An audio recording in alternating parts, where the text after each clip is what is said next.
In this video, I want to show you how you can change your water heater in a safe way. If you have that old rusted water heater that is not working anymore, that is all beat up, I'm going to show you step by step how you can do it so you can do it safely and you can have, again, warm water. So let's continue. This is a very old water heater, and besides that, it has some electrical problems and it's already rusted, so we don't want to use this anymore. It's not working anymore. Probably the elements inside are not working correctly, so we want to make sure that we can remove it safely and we change it for a new one. This one's like a 40-gallon. We're going to install a 50-gallon one. The one that I got is from Lowe's Home Improvement, and this one is from the company A.O. Smith Series 100. And the idea is to obviously make sure that there is no power going into the unit. Have a tester with you, make sure that there's no power going in, and obviously that the breaker box shows that the breaker, the one that controls that 30 amp breaker, is off. So that is an important part of the project. Obviously, you don't want to electrocute yourself. It's safely to work, but you have to take those steps. Now, what you see here is a hose. We're going to use this to drain and to service the water heater whenever is necessary, and a tank pan or water heater pan, and this one is to contain water. So we want to go ahead and close all the water. We want to use this hose, and the bottom valve is the valve that is going to help us drain all the water heater. And from time to time, I'm going to show you later on some steps that you need to take to make sure that your water heater will run properly. Now, this is the pressure relief valve, and you want to make sure that you open that one so you have some sort of siphon and the water can drain out.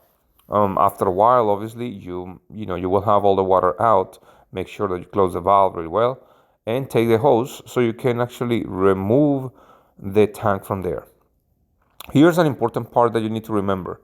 The less you damage all these pipes that are here, the better, because most of them will help you back again to connect the new water heater. So you want to make sure that you don't, especially in this case, you don't damage the parts that are already fastened in there, connecting the water heater, because they will be reused again. They will just be modified a little bit. So cut the box on the bottom, just as it says over there. So you don't damage the element or the part. And now that we have the chance, go ahead and clean the area. I don't know if if you're in a concrete slab outside like this one, or you're in your house with a wood structure. So make sure that you put this pan. Whenever you install this, by code, you need to connect that drain there to the outside of the house. Now the tank heater and the water heater right now is outside, so it doesn't require that part, but is asked or required to have that draining out just in case of some sort of flood or malfunction. Anyway, here is the connection. I modified this connection by just cutting that piece, removing the gaskets carefully, and just shortening it out, because now we have a water heater that is about 1 foot taller. Now, because there are so many different configurations of pipes, it may be that you have galvanized pipe, copper pipes, or PEX, or CPVC. Make sure that those pipes are nice and clean. If they are rusted, you need to replace all those pipes. And whenever you do any type of fastening, you want to grab the pieces, the elements, the fittings with 2 wrenches, so you don't damage that and you don't kind of spin off. Now I'm going to connect the other one, and now it's time to connect the electrical system. Now, that big piece of paper that is there is saying, do not turn on the water heater without water.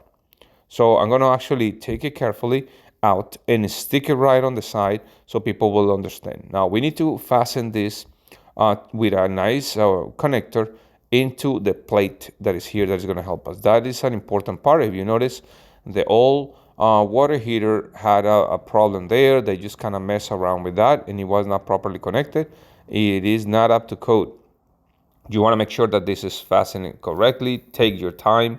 You want to make sure that the connection in between the wires is proper, so you won't have an issue with screwing the cap or the piece that will keep those 2 wires together. You want to make sure that they are nice and tucked in really well. And whenever you plan to install it, you want to make sure that you prepare for that. So if your wires are extremely long, you need to shorten them out so you have a proper kind of twist inside the little compartment that is there, because it's not that big. And if you have a long wire, it's going to give you a lot of problems just trying to tuck into the little opening that is there. So I'm using this heavy pliers because you want to make sure that at least they're twisted and they're making contact. If you just kind of put it together, you may run in the chance that they won't be transferring electricity properly. Now that is the ground screw, and you want to make sure that it's always a screw on the element itself, on the tank. That's something that will transfer the ground into the entire water heater. So you want to make sure that that is installed properly. Make sure these wires are really thick and strong and bulky, and it takes some time, but if you are careful, you will have it inside the little box there properly placed.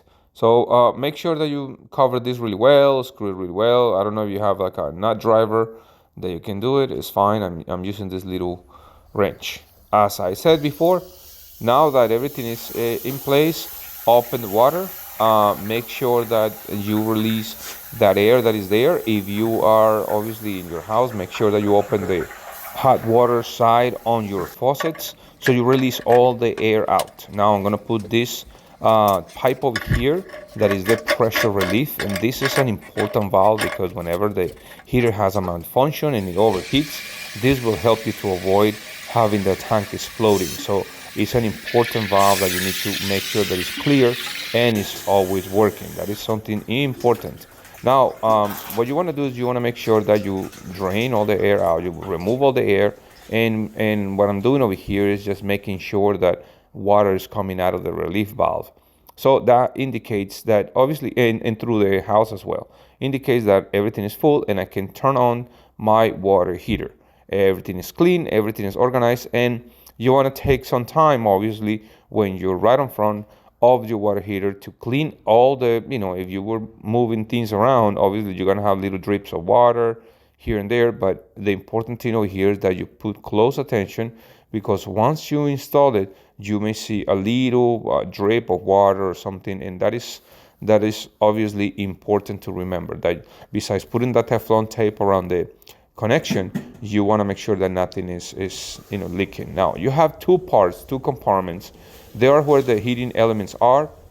This is the valve that you're going to open at least twice a year to remove the sediments on the bottom using your hose. You're going to remove about 2-3 gallons of water, and just make sure that you service it. That's why I'm going to leave this hose over here. And there is another part of this tank, and that's something called the anode rod.